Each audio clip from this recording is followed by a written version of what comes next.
Okay बच्चों, आज की क्लास में मैं सिटी कॉन्वेंट स्कूल जो लास्ट क्लास में मैंने थ्योरी पार्ट करवाया था उसका प्रोग्रामिंग पोर्शन आज की क्लास में मैं सॉल्व करवा रहा हूँ।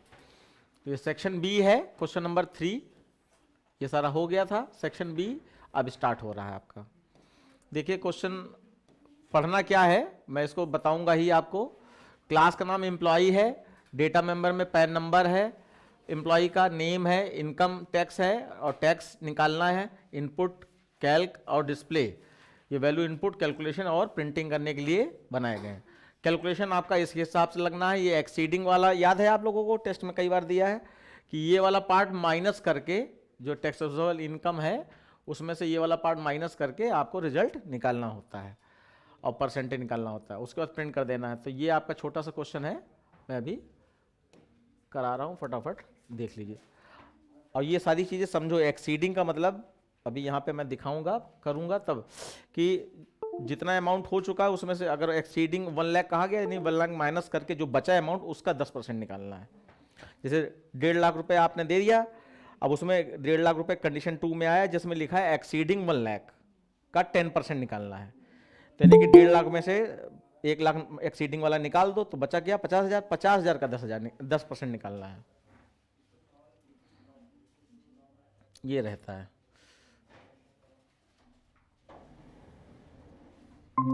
ओके, साथ ही में लिखना चालू करें, समझ में तो आ ही जाएगा, लेकिन आपके पास डेटा जितना रहेगा उतना ही आपको फायदा होना है।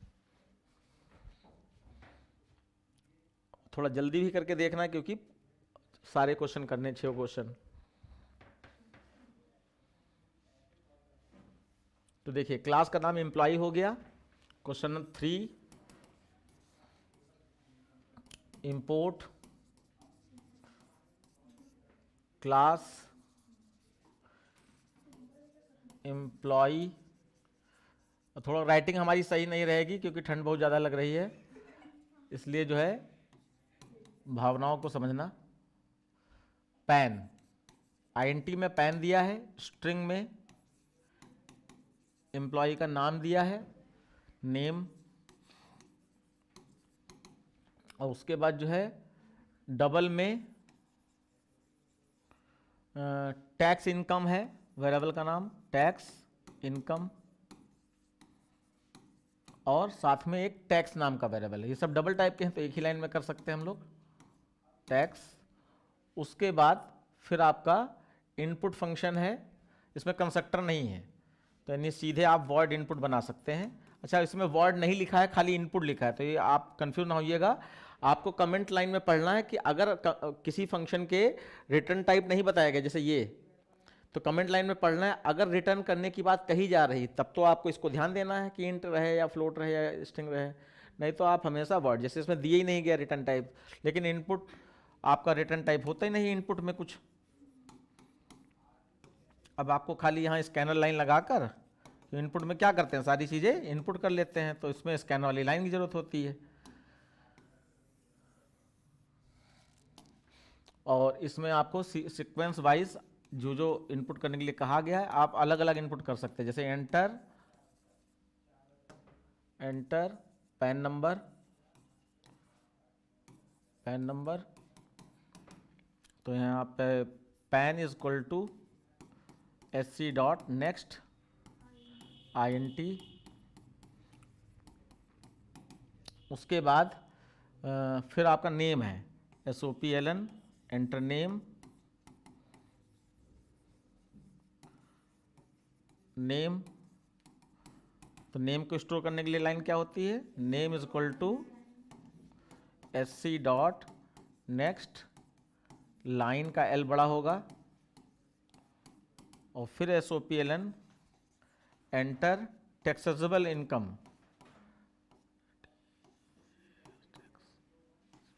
टैक्सेबल इनकम, तो टैक्सेबल इनकम जो है वो आपका टैक्स इनकम नाम का वेरिएबल है, tax income is equal to SC dot next double. अब बच्चों बताओ, वो जो एक टैक्स नाम का वेरिएबल है, क्या उसमें भी वैल्यू इनपुट करनी है? नहीं करनी है, क्योंकि वो तो रिजल्ट वेरिएबल है, कैलकुलेशन से अपने आप उसमें रिजल्ट आएगा। तो यानी कि ये हमारा इनपुट हो गया, यहीं पे हमें क्लोज कर देना चाहिए। उसके बाद वॉइड कैल्क है, वॉइड कैल्क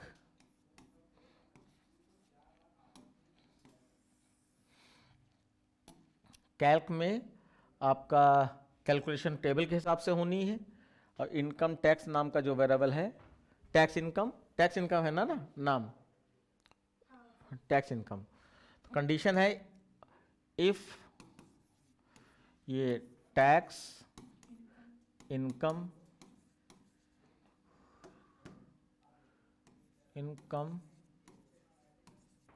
अप टू लिखा है 1 lakh, less than equal to 1 lakh. आपको इसमें वैल्यू लिखने के समय क्या ध्यान रखना चाहिए? कॉमा ना लगे, और इफ कंडीशन लिखते समय क्या ध्यान रखना चाहिए? सेमीकोलन ना लग जाए, धोखे से भी सेमीकोलन नहीं लगाना है, और बड़ी बड़ी वैल्यू में कॉमा नहीं लगाना है। तो इसमें टैक्स इज इक्वल टू, अब इसमें टैक्स में लिखा है नो टैक्स, नो टैक्स मतलब जीरो, तो यहाँ पे सीधे जीरो डाल दीजिए। उसके बाद एलसिफ लीजिए, हाँ 0.0 लिख सकते हैं, बिल्कुल 0.0 लिखिए, जीरो ही लिख दीजिए, कोई दिक्कत नहीं, वो 0.0 ही लेगा। फिर उसके बाद आपका है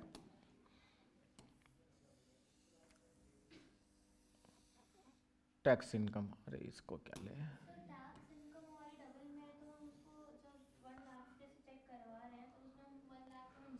ना कोई जरूरत नहीं, वो ऑटोमेटिक हो जाता है।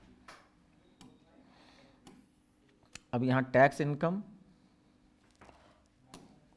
इस, अब उसमें है 1,01,000 से 1,50,000 greater than equal to 1,01,000 and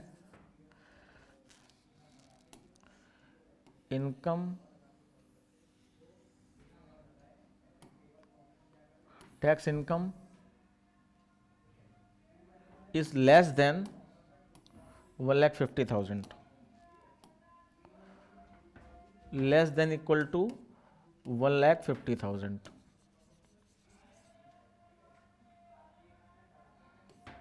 देख लेना कम ज़्यादा नंबर हो जाए तो यहाँ पे हो जाएगा टैक्स इज इक्वल टू, अब तुम सानवी ध्यान दो, इसमें कैलकुलेशन में लिखा है कि 10% ऑफ इनकम एक्सीडिंग 1 लाख।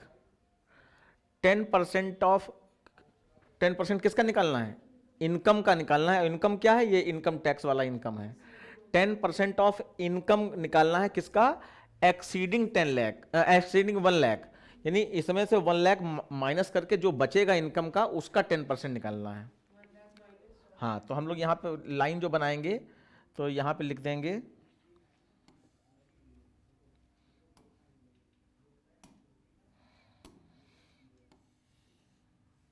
जो कितना काम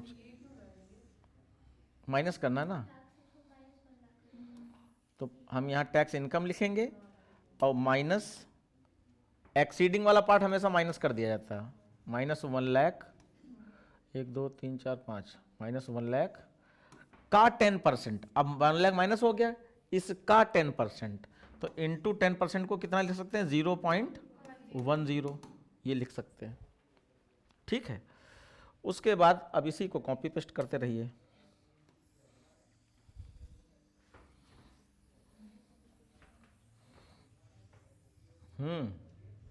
होना चाहिए।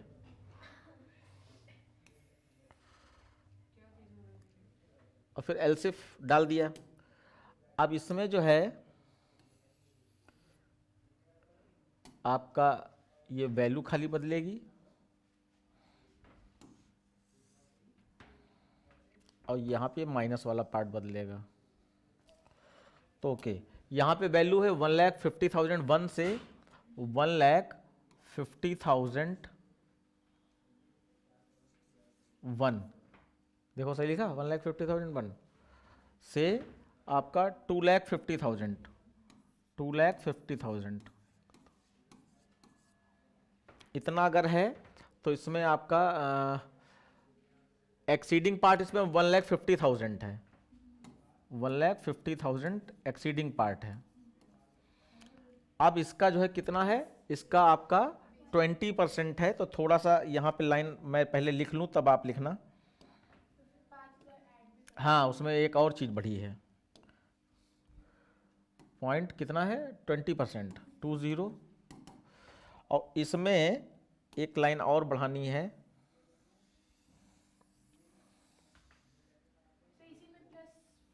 हाँ, तो वो जैसा दिया है वैसे हम करे दे रहे हैं। वो कितना है 5,000 अलग से इसमें प्लस 5,000 लिखा है ऐसे। तो ये तो 1,50,000 एक्सीडिंग वाला हो गया, और उसका 20% निकालना है, ठीक है। और साथ में 5,000 रुपये अलग से और पढ़ने हैं आपके। और फिर लास्ट वाली कंडीशन को अबव वाली, अबव 2,50,000, उसको हम लोग एल्स में डाल देंगे, एल्स। और यही वाली लाइन फिर से कॉपी मार देते हैं। अब ये काफ़ी पुराना एक्सीडिंग वाला ये पार्ट है, तो ये कभी भी आ सकता है, काफ़ी पुराना हो गया, 2005 के 6 के 7 के 8 के आसपास आया था ये क्वेश्चन।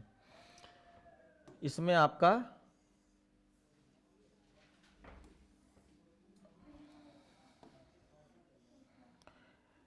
अगर 2,50,000 के अबव है तो 25,000 तो एक्स्ट्रा में देना है, ये एक्स्ट्रा में देना है, और साथ में 30% निकालना है, तो 0.30। अरे क्या कर दिया हमने, इसमें एक्सीडिंग था 2,50,000, 2,50,000, 30%, ये हो गया आपका। अब कैलकुलेशन में और कुछ नहीं किया जाता, सिर्फ कैलकुलेशन ही की जाती है, तो आप यहीं पे कर्ली ब्रैकेट को क्लोज कर दीजिए। उसके बाद वर्ड डिस्प्ले बना दीजिए,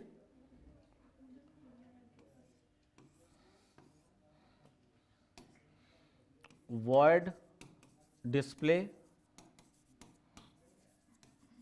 डिस्प्ले कर्ली ब्रैकेट स्टार्ट किया, और इसमें सारी चीज़ें प्रिंट करानी है। अब यहाँ पे टेबुलर फॉर्म कहा गया है, तो टेबुलर फॉर्म फिर से एक बार देख लेंगे। क्या, सबसे पहले पैन नंबर देना है, तो डबल कोट्स में पैन नंबर, मैं शॉर्टकट में लिख रहा हूँ /t, डबल कोट से एक ही स्टार्ट करना है खाली। फिर आपको नेम चाहिए, नेम, हाँ नहीं उससे पहले प्लस नहीं लगाते, ये तो मैसेज के अंदर है ना, ये सब मैसेज, वेरिएबल के नाम यहाँ कोई नहीं है, ये सब मैसेज है। स्केप सीक्वेंस बताया था ना, डबल कोट्स में लिखा जाता है या सिंगल कोट्स में। डायरेक्ट क्यों करो, पहले हेडिंग बनाना है ना तुमको, टेबुलर फॉर्म का मतलब ही हेडिंग बनाओ पहले, तो फिर आप ऐसे करो, फिर आप टेबुलर फॉर्म भी कर देते हो तो कोई दिक्कत नहीं। जो मतलब सीधी बात आप ये समझ लो, जैसे हमने कुछ नहीं कहा तो इसका मतलब आप अपनी मर्जी चला सकते हो जैसा आपको अच्छा लगता हो, लेकिन अगर हमने कहा है तो इसका मतलब वो इंस्ट्रक्शन हो गई कि वैसे करो। हाँ, तो टीचर तो कुछ भी सोच सकता है, उसकी सोचने पर प्रतिबंध नहीं है, लेकिन नंबर कहाँ काट देगा, पैन, ये अब ये वेरिएबल लिख रहे हैं तो /t अलग से लगाना पड़ेगा, plus name plus /t plus tax income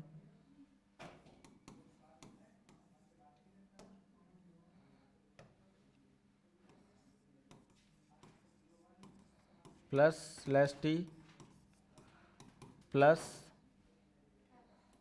tax.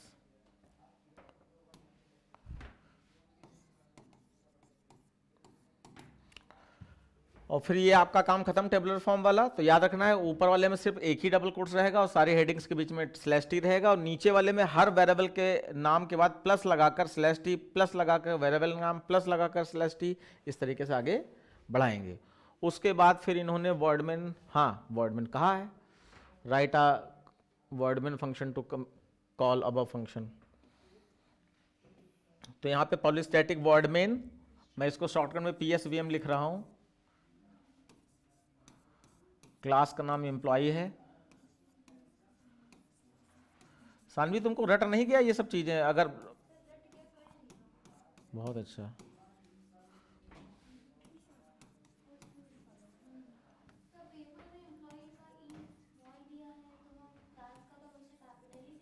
नहीं, अपनी मर्जी से नहीं कर सकते ना। बाकी क्लास का पहला लेटर अपर केस होना चाहिए, लेकिन पेपर में तो स्मॉल दिया है। तो पेपर में फंक्शन प्रोग्रामिंग में यही खासियत है, जैसे वेरिएबल दिए वैसे यूज़ करो, जैसे क्लास का नाम दिया वैसे यूज़ करो, जैसे फंक्शन के नाम दिए वैसे यूज़ करो, कुछ भी नो चेंज। फिर फंक्शन कॉल कर लीजिए ओबीजे डॉट, क्या था पहला, इनपुट, फिर ओबीजे डॉट कैल्क, और फिर ओबीजे डॉट डिस्प्ले। ओवरऑल ये फंक्शन कॉलिंग हो गई। उसके बाद पॉलीस्टैटिक वर्डमेन बंद हो जाएगा और क्लास बंद हो जाएगी। आप याद रखिएगा कि कमेंट लाइन जरूर लिख दीजिएगा, 2-3 ही सही, 1-2 ही सही, लेकिन लिखिएगा जरूर। मतलब एक फॉर्मेलिटी कि सब कुछ अच्छा कर रहे थे, ये कर देते थोड़ा और अच्छा हो जाता, तो कर दो, है ना। तो ये आपका कंप्लीट हो गया कि सबसे पहले आपका पब्लिक स्टैटिक वर्डमेन रन होगा, यहाँ से डिफॉल्ट कंस्ट्रक्टर चलेगा क्योंकि हमने नॉन पैरामीटराइज बनाया नहीं है। तो ये वाला डिफॉल्ट कंस्ट्रक्टर अपने आप सारे वेरिएबल में 0 स्टोर करा देगा या उसकी डिफॉल्ट वैल्यू स्टोर करा देगा। उसके बाद यहाँ हो गई इनपुट से इनपुट पे गए, सारी चीज़ें इनपुट करा ली। फिर कैलकुलेट से कैलकुलेट पे गए, सारी चीज़ें में से जो भी कंडीशन ट्रू होगी कैलकुलेट हो जाएगी और डिस्प्ले से प्रिंट करा दिया। ये आपका पहला क्वेश्चन है। अब आपका दूसरा क्वेश्चन देखिए।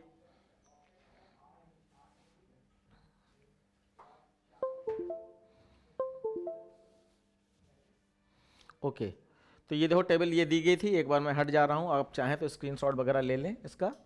ये इस तरीके से है, इसको जो मैंने बताया कि एक्सीडिंग वाला जो है वो माइनस करना होता है इस इनकम टैक्स में से, और फिर उसका 10% निकालना है ना। चलो छोड़ो। फिर क्वेश्चन नंबर 4 देखिए। क्वेश्चन नंबर 4 में write a program to input string print text with the upper case lower case letter reserved अरे, ठीक है जैसा लिखा है सब सही। इनपुट आउटपुट ध्यान दो, जो अपर केस है वो लोअर केस हो जा रहा है, जो लोअर केस है वो अपर केस हो जा रहा है, ठीक है। और टू बाकी सब सेम रहने चाहिए। तो बिल्कुल छोटा सा क्वेश्चन है।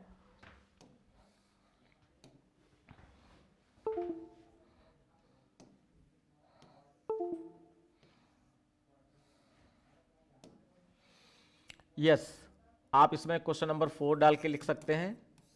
क्लास पहले इंपोर्ट, फिर class text curly bracket PSVM curly bracket scanner,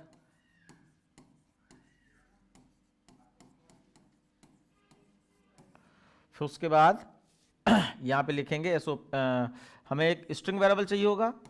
तो स्ट्रिंग वेरिएबल का प्रॉपर लाइन ये है कि string s is equal to new string, ऐसे करके डिक्लेयर करना चाहिए। लेकिन दूसरा तरीका जो है डबल कोट्स वाला, उसमें बच्चे स्पेस दे दे रहे हैं, इसलिए अब हमें मन नहीं लगता कि हम उसको बताएं, क्योंकि स्पेस दे देंगे तो वो गलत हो जाएगा। SKD वाली एक बच्ची की मार्क्स इसी बात पे काट लिए कि s इज इक्वल टू, उसने डबल कोट्स में स्पेस दे दिया, 1 नंबर काट लिया फालतू का। अब देखो यहाँ पर हम क्या कर रहे हैं, एक तो ये ले लिया और एक रिजल्ट वेरिएबल ले रहे हैं, है ना, जिसमें वो अपर केस लोअर केस कन्वर्ट हुआ, तो वो हम लोग सेव कर लेंगे। R नाम का ले लिया मान लीजिए, न्यू स्ट्रिंग। उसके बाद बताओ और कौन से वेरिएबल चाहिए होंगे। हाँ, INT आपका I लूप चलाने के लिए, N लेंथ के लिए, और इसमें कुछ चाहिए नहीं, वो तो लूप के अंदर ही हम लोग डिक्लेयर करते हैं, आदत पड़ी हुई है। फिर SOPLN enter a sentence, enter sentence, sequence ना भूलो बच्चा। फिर S is equal to SC dot next line.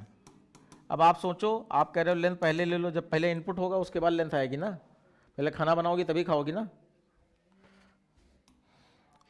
तो ये हो गया इनपुट।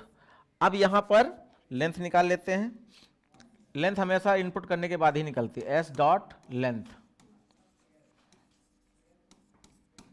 और यहां पे हमने फॉर लूप चला दिया, for I is equal to 0, I is less than N, i plus plus curly bracket, फिर char c H is equal to s c dot next, ऐसे नहीं s dot char at i.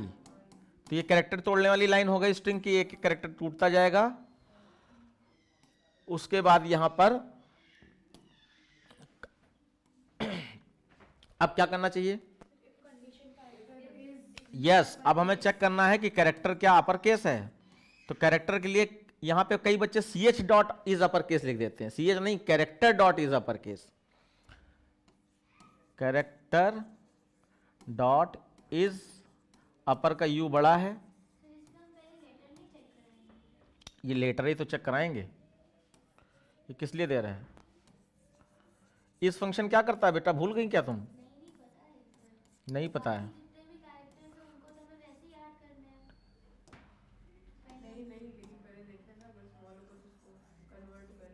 तो तुम्हें ये नहीं याद है कि एल्स नाम की कोई चीज है? तो अगर ये अपर केस है तो हमारा जो आर नाम का वेरिएबल था उसमें जो है लोअर केस में कन्वर्ट करके इसको स्टोर कर देना है। तो R is equal to are plus, और यहां पे क्या हो जाएगा, character dot to lower case.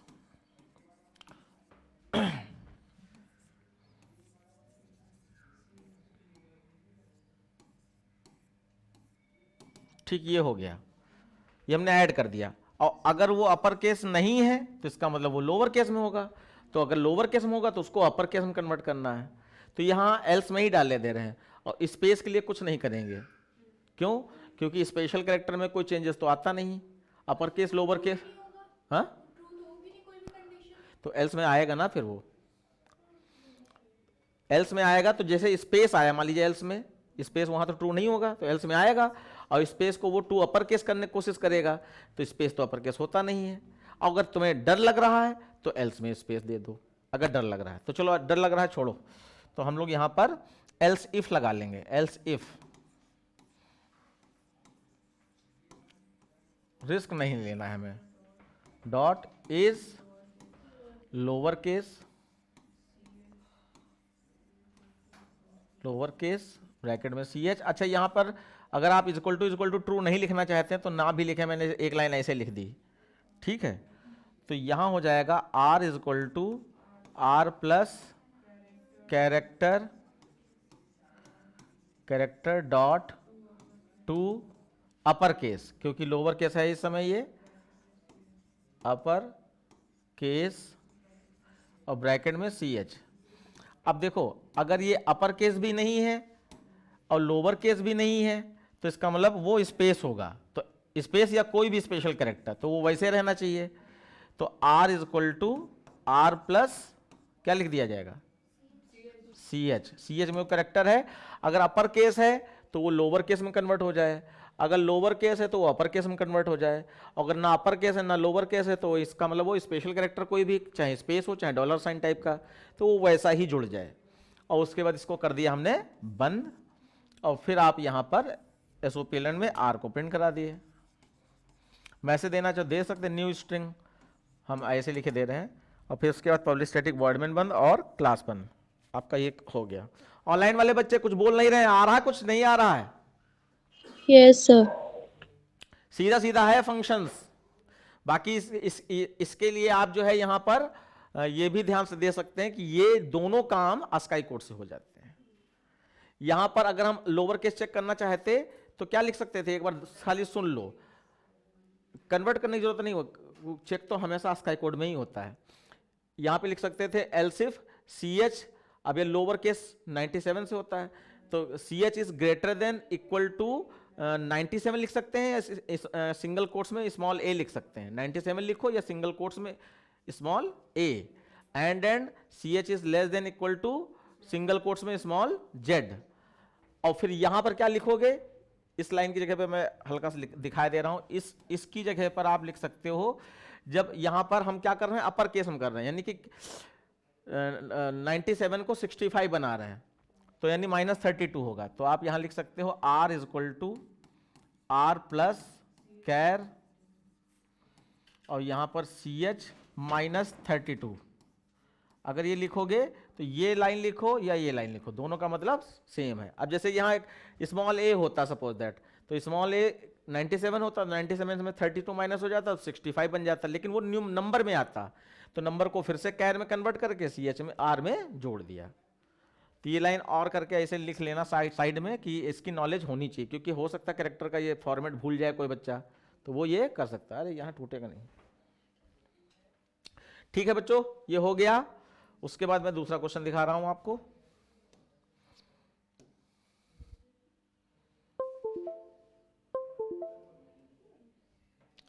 Next question देखिए, define a class to accept values into 3x3 array, 2D array है ये।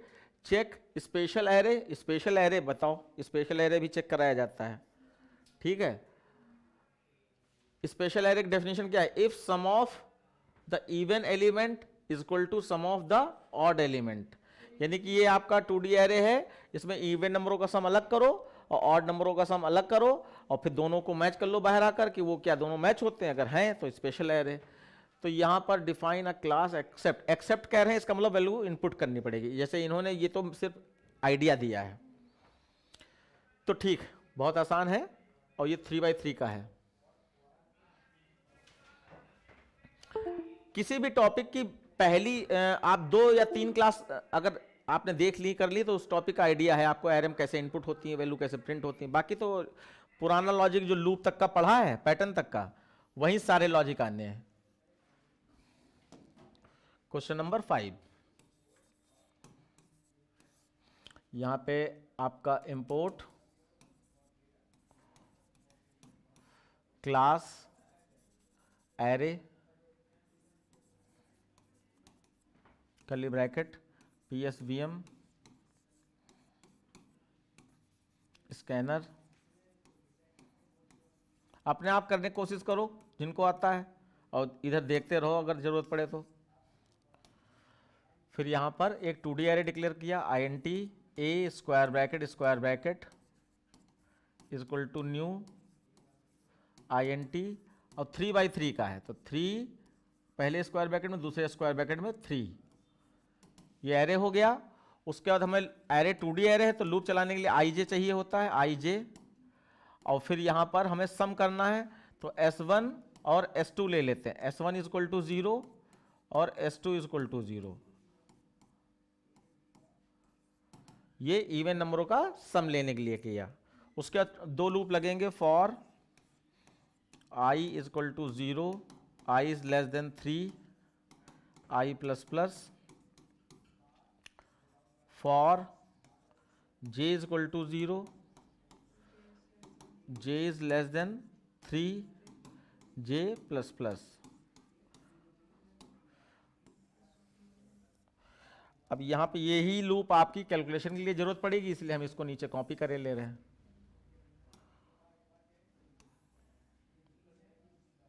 ये कॉपी कर लिया मैंने। अब यहां पे क्या चाहिए होगा? कर्ली ब्रैकेट एसोपिलन, enter a number, enter a number, और a of i of j, ये वैल्यू इनपुट करने के लिए है, sc डॉट नेक्स्ट INT, ये वैल्यू स्टोर कराने के लिए है। उसके बाद ये लूप बंद और ये ऊपर वाला लूप बंद, ये वैल्यू इनपुट करने के लिए। यानी कोई भी प्रोग्राम होगा 2D एरे का, तो वैल्यू तो इनपुट करानी, तो इसी तरीके से आप एक बार याद कर लीजिए, 2D एरे की वैल्यू इसी तरीके से इनपुट होती है। उसके बाद अब यहां पर हमें इवन ऑड का सम वाला करना, तो फिर से लूप चलाने पड़ेंगे आपको इवन ऑड का सम करने के लिए। तो यहां पर if a of i of j, क्या लिखोगे? mod 2 इज इक्वल टू 0, तो S1 plus is equal to a of i of j आ जाए। ये हो गया। फिर उसके बाद एल्सिफ लगाओगे, एल्स लगाओगे, क्या लगाओगे? एल्स लगा दो, क्योंकि इवन ऑड मामला हमेशा इफ एल्स होता है, और नहीं तो दो इफ लगा सकते हो अलग अलग। तो आपका इवन नहीं तो एल्स होगा ही होगा ऑड, तो S2 plus is equal to a of i of जे।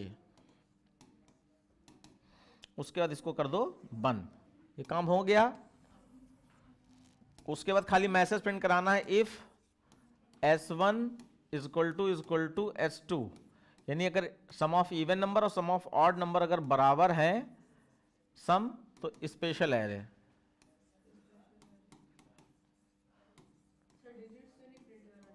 नहीं, एल्स नॉट, चेकिंग करनी थी इसमें, नॉट अ स्पेशल एरे। अच्छी बात है, कुछ नया करने की कोशिश की 2D एरे में, है ना। उसके बाद पब्लिक स्टैटिक वॉइड मेन बंद और क्लास बंद। तो आपका 2D एरे वही लूप लगते हैं, इवन में होगा तो सम 1 में चला जाएगा, ऑड होगा सम 2 में चला जाएगा। पूरा लूप चलने के बाद सम 1 अलग हो चुका है, सम 2 अलग हो चुका है, दोनों अगर मैच होते तो स्पेशल एरे। ऑनलाइन वाले सर बच्चे क्लियर हो गया? हाँ, सर आई लूप भी तो बंद करेंगे कौन सा? सर, हाँ ऊपर वाला हाँ, आई राइट लूप राइट भी। राइट, सही कह रही हो। ये एक लूप और रह गया बंद करने के लिए, यहां पर ये जे का बंद हुआ, ये आई का बंद हुआ। ठीक, बहुत अच्छा, इसी तरीके से पढ़ना चाहिए।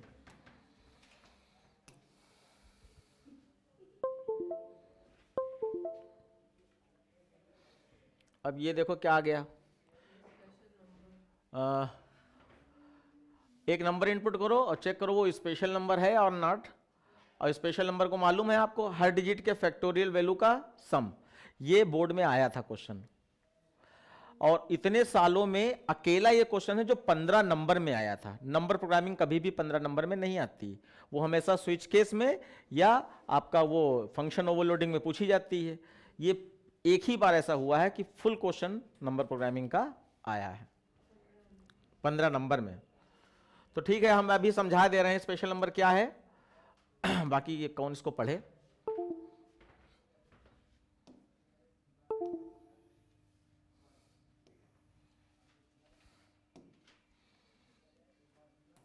क्वेश्चन नंबर 6 हो जाएगा ये, इंपोर्ट क्लास। अभी मैं इसको समझा दूंगा, special curly bracket PSVM scanner,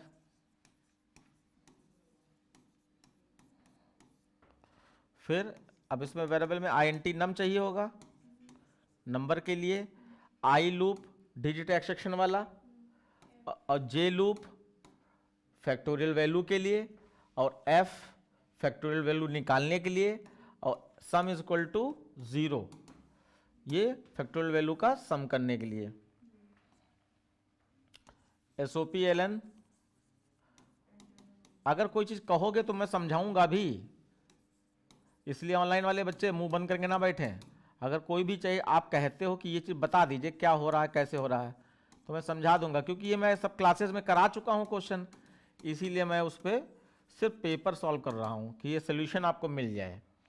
उसके बाद फॉर लूप चला दीजिए, for i is equal to num, i is greater than 0 और i divide is equal to 10। यहाँ पे एक वेरिएबल डिजिट तोड़ने के लिए और ले सकते हैं, चलिए मैं यहीं पे ले लेता हूँ जिससे आपको और क्लियर हो। INT d is equal to i mod 10 digit तोड़ने के लिए, और उसके बाद अब आप f is equal to 1, value बार बार f की 1 चाहिए इसलिए लूप के बीच में है। फिर आप for j is equal to 1, j is less than equal to d और j प्लस प्लस। बहुत अच्छा, याद है आप लोगों को। उसके बाद फैक्टोरियल वैल्यू वाली line f is equal to f into जिससे लूप चलाया जा रहा है, j से लूप चलाया है तो j, i से लूप चलाया है तो i। फिर सम कर दो, sum is equal to sum plus f। उसके बाद इसको कर दिया बंद, और यहां पे चेक कर लिया इफ जो s सम आया है वो क्या इक्वल टू नम के बराबर है, अगर है तो SOPLN special number.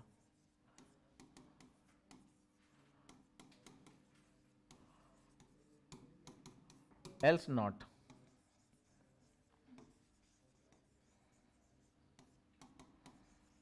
Not a special number. उसके बाद पब्लिक स्टैटिक वॉइड मेन और क्लास बंद। अब इसको जल्दी से मैं हल्का सा बता दे रहा हूं कि क्या हो रहा है यहां पर। देखिए फैक्टोरियल वैल्यू का मतलब था कि कोई भी नंबर 145 लिया तो 1 की फैक्टोरियल वैल्यू प्लस 4 की फैक्टोरियल वैल्यू प्लस 5 की फैक्टोरियल वैल्यू का सम। अब जरा यहां पे देखेंगे, हमने डिजिट एक्सट्रैक्शन लूप लगाया है ये वाला, और ये वाला हमने फैक्टोरियल वैल्यू का लगाया है। तो num is I equal to num का मतलब 145 अगर नम में है तो वो आई में चला जाएगा, 145 बड़ा है 0 से, नीचे आ गए। 145 मॉड 10 करेंगे तो क्या बचेगा ऑनलाइन वाले बच्चे? ऑनलाइन वाले बच्चे 145 मॉड 10 क्या बचेगा? रिमाइंडर 5। तो अब देखो यहां पे आपने क्या किया, 5 तोड़ लिया, यहां पर 5 तोड़ लिया, ये 5 यहां से ये 5 तोड़ लिया आपने, यहां पर 5 तोड़ा। अब 5 का वहां पे एक्सप्लेनेटरी साइन का मतलब फैक्टोरियल वैल्यू चाहिए। अब फैक्टोरियल वैल्यू क्या होती है एक बार जान लीजिए, जैसे 5 का फैक्टोरियल वैल्यू का मतलब है 1 इंटू 2 इंटू 3 इंटू 4 इंटू 5, तो यानी कि कितना जाएगा 120। तो किसी भी नंबर को 1 से लगाकर उस नंबर तक मल्टीप्लाई करा देने पे जो वैल्यू आई वो उसकी फैक्टोरियल वैल्यू है। तो 120 आपका फैक्टोरियल वैल्यू है। तो 5 तोड़ लिया, f की वैल्यू कितनी हो गई 1। अब ये पूरा लूप चलाओगे तो आपका 5 का फैक्टोरियल वैल्यू कितना आ जाएगा 120 आ जाएगा। इसके अंदर पूरा चला है, मैं चला नहीं रहा हूं बस बता रहा हूं, ठीक। और 120 सम में ऐड कर दे तो 120 सम में आ गया। उसके लूप यहां से ऊपर जाएगा आई वाला, डिवाइड 10 करेंगे तो 5 हट जाएगा, अब बचेगा आपका 14। अब यहां पे 14 बड़ा है, नीचे आए 14 मॉड 10 करेंगे तो 4 टूटेगा। अब देखो ये आपका 4 टूट गया, और यहां पर हमारा क्या आ चुका था 120 आ चुका है। उसके बाद 4 टूटा, अब f की वैल्यू देखो फिर से 1 हो गई, क्योंकि f की वैल्यू 120 हो गई थी ना, अब f की वैल्यू फिर से 1 हो गई, इसलिए यहां रखा गया है f इक्वल टू 1। अब 4 तक का लूप चलाओगे तो ये पूरा चलेगा, तो यहाँ पे 24 आ जाएगा, और 24 लूप से बाहर आओगे तो इसमें जुड़ जाएगा, तो प्लस 24 भी ऐड हो जाएगा, तो 144 हो गया ये। उसके लूप फिर से ऊपर चला जाएगा, और यहाँ पे 124 आने पर 144 हो गया। और फिर यहाँ पे 14 डिवाइडेड बाई 10 किया तो कितना बचा 1 भी बड़ा है, नीचे आए मॉड 10 का मतलब 1 टूटेगा, f की वैल्यू फिर से 1 होगा, ये 1 का फैक्टोरियल वैल्यू 1 ही आ जाएगा, और 1 इसमें और सम कर दिया तो ये ओवरऑल 144 आ गया, 145 आ गया। और फिर 1 डिवाइडेड बाई 10 करेंगे तो 0 बचेगा, 0 is greater than 0, condition false, loop से बाहर आ गए। अब आपका 145 आ चुका है, 145, अब नंबर भी 145 था, दोनों मैच हो गए तो स्पेशल नंबर। ऑनलाइन वाले बच्चे क्लियर हो गया ये चीज? Yes sir. Yes sir.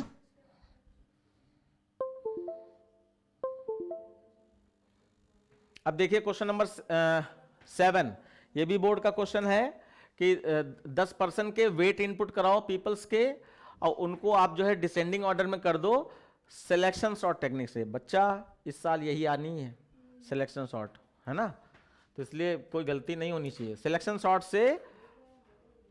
हाँ ये बोर्ड का क्वेश्चन है।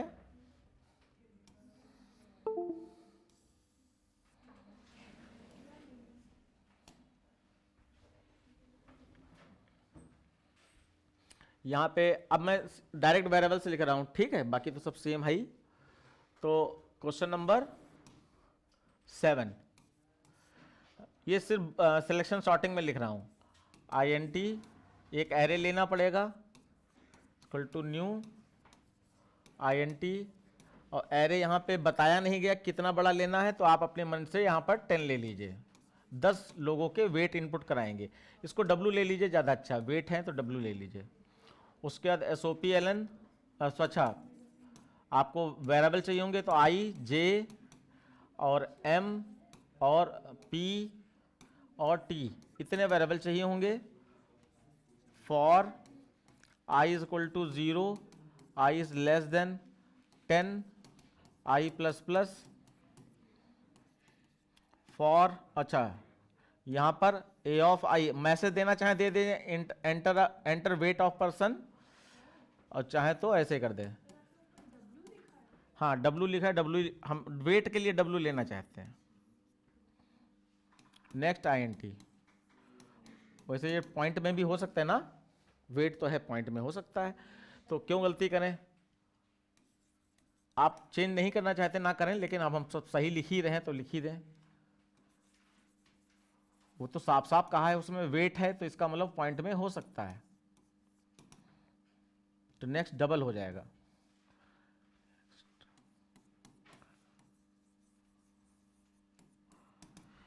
ये आपने वेट इनपुट कर दिया। अब इसके बाद जो लिखी जा रही है आपकी सिलेक्शन शॉर्ट है, इसको एज इट इज याद कर लेना है। ऐसे ही पेपर मिलेगा आपको। For I is equal to 0, I is less than, आपका कितना था इसमें 10 था, तो यहां 9 ले सकते हैं, आई प्लस प्लस। और सिलेक्शन सॉर्ट में यहां पे डिसेंडिंग ऑर्डर कर रहे हैं, तो यानी कि हमें मैक्स चाहिए होगा, तो हम m नाम का वेरिएबल लेके चल रहे हैं, m of a of w of i, और फिर position is equal to i, फिर आप j वाला लूप लगा दीजिए। j इज इक्वल टू क्या लिखा जाता है, i plus 1, j is less than, और यहां पे 10 कर सकते हैं पूरा पूरा, j प्लस प्लस, फिर इफ। अब यहां पे गलती क्या होती है, क्योंकि आपने सिलेक्शन भी पढ़ा है, बबल भी पढ़ा है, तो आप बबल वाला स्वैपिंग यहां लगा दोगे, जे प्लस 1 वाला, है ना। तो आपको ये चीज़ पूरी याद रखनी है कि दोनों मिक्स ना कर दें, इसलिए इतनी अच्छी प्रैक्टिस कीजिए कि मिक्सिंग का कोई चांसेस ना रह जाए। तो यहां पर हो जाएगा आपका m is less than a of j, अगर ये है तो m is equal to a of j। अच्छा, ये a के पीछे हम पढ़े हैं, ये इसीलिए वेरिएबल बदलना भी नहीं चाहिए। हाँ, बदलना नहीं चाहिए, नहीं तो गलती करके आओगे। आप a लेते हो तो a ही लेना। और फिर आपका यहाँ पे p is equal to j, ये बंद कर दिया। अब यहाँ पे एक और गलती होती है, ये j वाला लूप बंद करना आप लोग भूल जाते हो।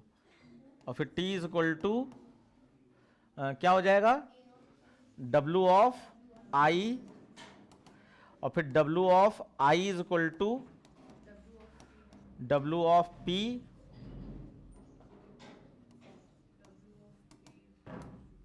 ठीक। फिर w of p is equal to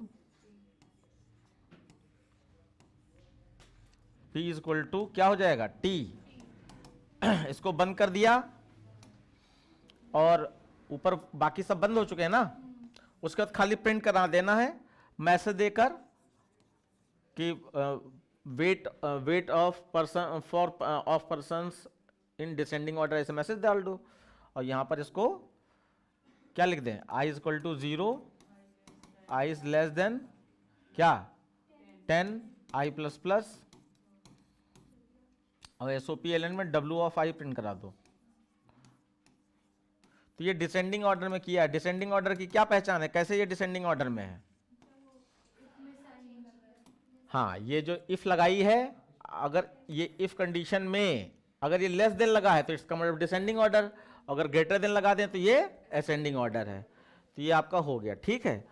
उसके बाद ये लास्ट क्वेश्चन छोटा सा मे भी होना चाहिए, क्योंकि अब वीडियो बन रही तो ये पूरा कंप्लीट करना पड़ेगा। 2 मिनट लगना है, बस देख लीजिए।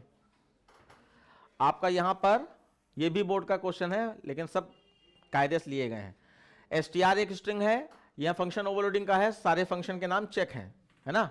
तो इसमें str में आपने क्या एग्जांपल लिया, सक्सेस, और ch में क्या ले लिया, s।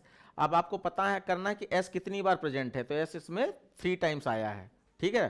पहला ये फंक्शन है। दूसरा फंक्शन क्या कहता है कि आपने s1 एक नाम वेरिएबल है, उसमें कंप्यूटर स्टोर करा रखा है, उसमें वॉवेल्स निकाल के प्रिंट करने हैं आपको, सिर्फ vowel.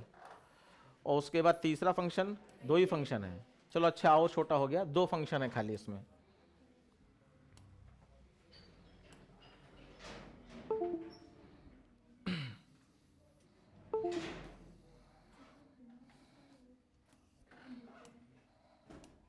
Question number 8, question number 8, मैं इसको इसमें तो क्लास लिखना ही पड़ेगा। क्लास का नाम हमेशा इसमें क्या होता है, overload. Class overload, curly bracket start किया, फंक्शन का नाम था वर्ड चेक, और इसमें कोई भी चेंजेस ना करना, जैसा वेरिएबल वगैरह दिया है सब वैसे ही उतारना है। स्ट्रिंग str, कॉमा कैर सी एच। अब एक तरीके से ये पूरा पूरा प्रोग्राम ही इसमें लिखना है आपको, तो लूप चलाना होगा तो INT आई लेना होगा, और इसमें काउंटर वेरिएबल, अच्छा लेंथ तो चाहिए होती है तो फिक्स चीज़ें हैं, फिर counter variable c is equal to 0, और यहाँ पे मानो कि ये इनपुट हो गया है सब, ठीक है। अब आपको सिर्फ यहाँ पर चेक करना है, तो एक मिनट चेक करना है ना, तो हम लूप क्यों चलाएं? नहीं, चेक करना है, काउंटर वेरिएबल है ना, तो for i is equal to 0, i is less than, और अच्छा लेंथ मैंने लिया है तो इसको हटा देते हैं। अब ये कॉमा है, ये str डॉट लेंथ यहां भी लिख सकते हैं, अगर कभी गलती हो जाए तो काटने के बजाय अब यहां बढ़ा लो, और फिर i प्लस प्लस, और फिर यहां पर कैरेक्टर तोड़ना पड़ेगा, कैर CHR, क्योंकि CH वहां ले चुके हैं हम लोग, str डॉट कैरेट, ये CH तो क्वेश्चन में दिया था, तो हम अपना वेरिएबल का नाम बदल रहे हैं, i, उसके बाद अब इफ कंडीशन लगा दीजिए, CHR अगर बराबर है CH के, तो आपका क्या हो जाए, C प्लस प्लस हो जाए,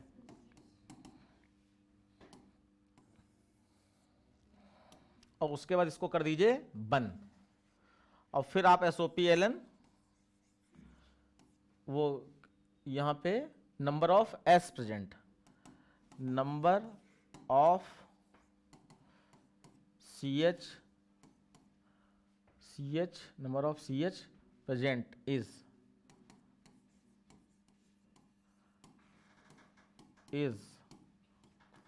प्लस C, और फिर ये फंक्शन आपका क्लोज हो जाएगा। अब देखो हमने यहाँ पे ये वाला फॉर्मेट अपने मन से थोड़ा किया, क्योंकि उसमें S बीच में मैसेज में प्रिंट है, और S तो CH के अंदर था, तो इसका मतलब CH यहाँ पर प्रिंट होना चाहिए, मैसेज के हिसाब से किया है। लास्ट फंक्शन है इसका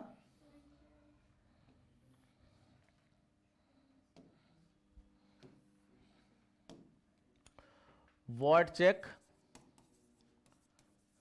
इसमें क्या करना है, वॉवेल प्रिंट कराना है, स्ट्रिंग, और ये क्या है आपका S1, स्मॉल लेटर में कन्वर्ट कराना पड़ेगा ना, S1 is equal to S1 dot to lower